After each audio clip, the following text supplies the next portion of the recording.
हृदय से नमन। सबसे पहले तो मातृशक्तियां जितनी मेरे सामने दिख रही हैं, आपके चेहरे की आभा देखकर मैं प्रफुल्लित हो रही हूँ। बहुत बहुत धन्यवाद आज यहाँ उपस्थित होने के लिए, और बहुत ही धैर्य से बैठकर आप यहाँ मंच से जो हो रहा है उसको सुन रही हैं, इसके लिए आप सभी का बहुत बहुत आभार। हम सभी जानते हैं कि कहना आसान होता है, सुनना सबसे बड़ा कठिन कार्य है, और आप सभी धैर्य से सुन रही हैं, तो ये तो साफ पता चलता है कि जो हमारी सप्त शक्ति में से एक शक्ति है धृति, वो हम सभी में जागृत है। यहाँ मंच से प्रस्तावना देते समय दीदी ने सप्त शक्ति बताया। कीर्ति श्रीवाक च नारीणाम, स्मृति मेधा, धृति क्षमा, ये 7 शक्तियां हैं, और ये 7 शक्तियां नारायण की हैं। पर्वतों में श्रेष्ठ सुमेरु है, देवताओं में श्रेष्ठ इंद्र है, पुरुषों में श्रेष्ठ अर्जुन है, लेकिन हमने कभी सुना क्या कि नारी में कोई श्रेष्ठ है? प्रत्येक नारी श्रेष्ठ ही नहीं सर्वश्रेष्ठ है। तो हम सभी जो नारी रूप में धरती पर आए हैं, इसके लिए श्री हरि विष्णु को सीधा सीधा हमें आभार देना चाहिए।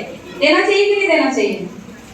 उनकी 7 शक्तियां हमारे अंदर विद्यमान है श्री हरि विष्णु के रूप में।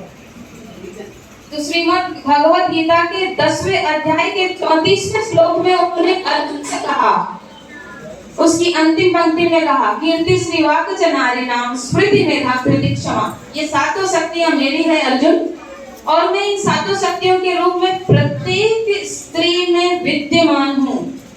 तो हम नारियों को इसलिए हमेशा ऊंचा रखा गया और कहा गया, यत्र नार्यस्तु पूज्यते रमन्ते तत्र देवता, क्योंकि साक्षात श्री हरि विष्णु हमारे अंदर समाये हुए हैं। हम नव दुर्गा की बात करते हैं, हम दशम विद्याओं की बात करते हैं, हम 64 योगिनियों की बात करते हैं, हम 36 यक्षिणियों की बात करते हैं, लेकिन हमने सप्तशक्ति को नहीं जाना। ये सप्तशक्ति की चर्चा पहली बार विद्या भारती कर रही है।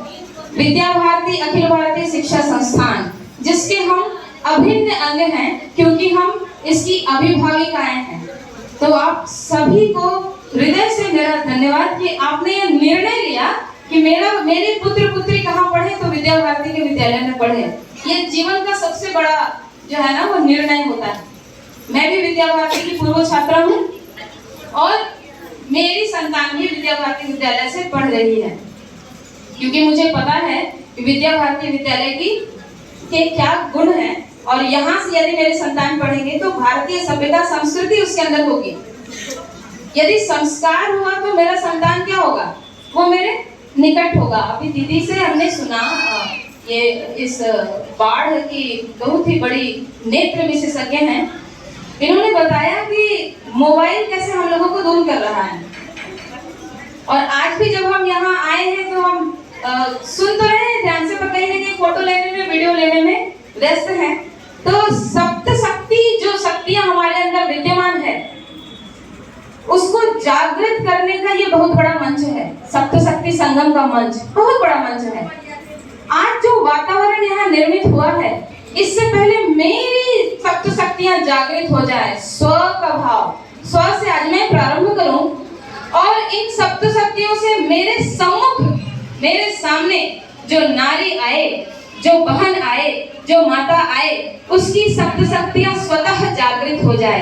इतनी जागृति लेकर हम यहाँ से जाएंगे, ऐसा मेरा आप सभी से आग्रह है। तो प्रस्तावना देते समय भी दीदी ने कहा था रीढ़ की हड्डी सीधी कर लें, क्योंकि इस देश की और अपने परिवार की, अपने समाज की रीढ़ की हड्डी मैं हूँ। मुझ में सप्त शक्तियां हैं, मैं जो हूँ ना, मैं रीढ़ की हड्डी हूँ, इसलिए मेरी रीढ़ की हड्डी क्या होनी चाहिए? मजबूत होनी चाहिए।